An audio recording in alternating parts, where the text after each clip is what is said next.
Here we go. It's bedtime stories. We're going to read one of our favorites. Stand Back, Said the Elephant, I'm Going to Sneeze by Patricia Thomas. Illustrated by Wallace Tripp.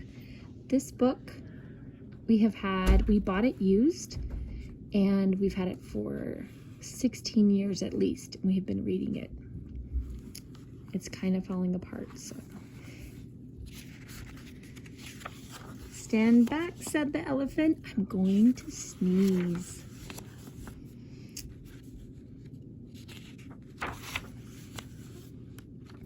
Stand back, said the elephant, I'm going to sneeze. I hate to alarm you, but I don't wish to harm you. My friends, I fear it's clear, oh dear. You better stand back, I'm going to sneeze. Oh no, cried the buffalo.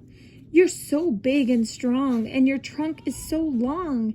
Your sneezes sent everyone flying along, bumping and thumping down the pathway and trail, bouncing and jouncing head over tail, tumbling and bumbling. Your sneeze is a gale or a hurricane. I hate to complain, but please don't sneeze. No, please don't sneeze, cried the monkeys in the trees. You make such a breeze when you sneeze. The last time you blew us right out of the trees.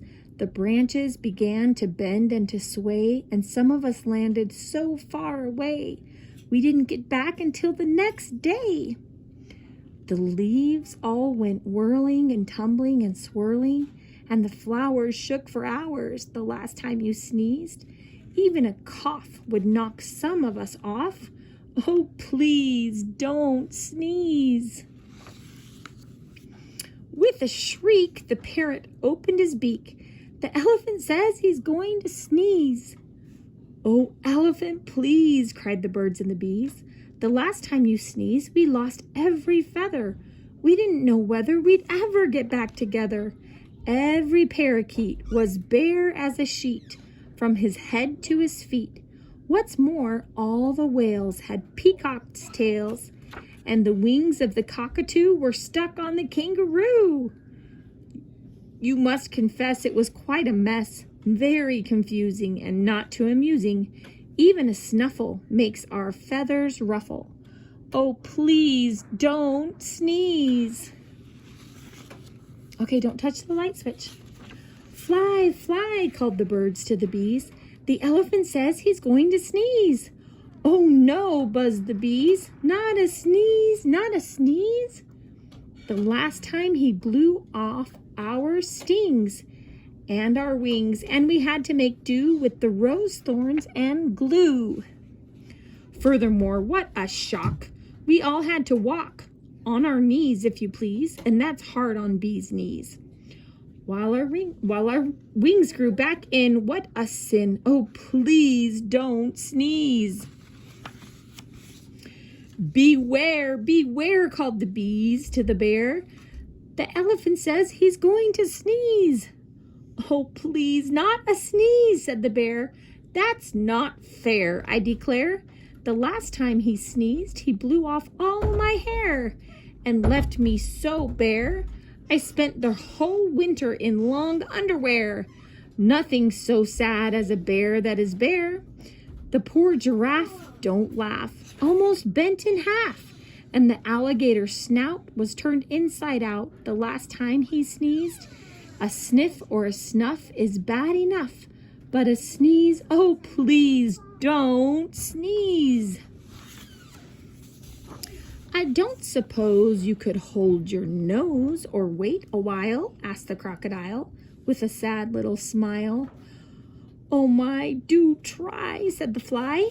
We wish, said the fish, you would if you could. The last time you blew off all of our scales from our heads to our tails, and our gills got the chills. Our skin is so thin. If you do it again, we'll freeze. Oh, please don't sneeze. The zebra yelled, yipes! You'll blow off my stripes, plus lots and lots of the leopard spots, and all of the snakes will be tied up in knots. The hippopotamus said, "A lot of us will fall right on our bottomus if you sneeze, so please don't sneeze." "I'm sorry, my friend," said the elephant sadly. "About all of this, I do feel badly. If I could keep from sneezing, I'd do it gladly. But I have such a twitch in my trunk and an itch, plus a bit of a tickle and even a prickle. You must run, fly, and hop. I'm afraid I can't stop. I would if I could, but there's nothing to do. Boo! Shouted a little gray mouse, jumping out of his house. He stood right up on his little tiptoes, stuck out his tongue, and wiggled his nose. Eek! Shouted the elephant, jumping up in the air. That's a mouse! That's a mouse standing there! I must hide in a tree before he gets me, or jump in the lake, for goodness sake. Please don't scare me, please spare me." The mouse laughed. "Oh, pooh!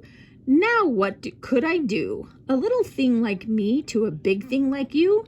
I only wanted to give you a scare, and it worked, as sure as you're standing there. Elephant, think about it, please. You completely forgot to sneeze."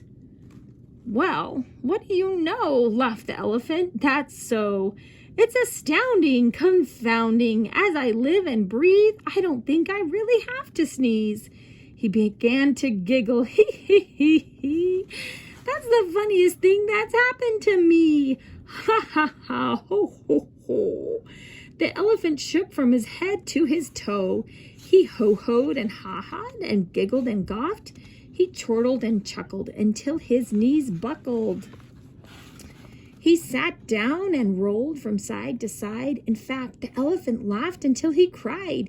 He laughed till the ground was shivering and shaking, and all of the trees were quivering and quaking. The monkeys came tumbling out of the trees, and the stings fell off every one of the bees. The birds' feathers went flying to goodness knows where, and all of the hair fell off of the bear. The giraffe bent in half. The alligator's snout turned inside out. The fish lost their scales from their heads to their tails.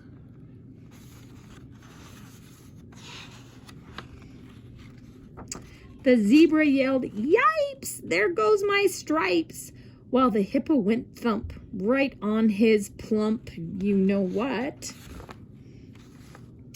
And into a puddle the mouse went kerplop.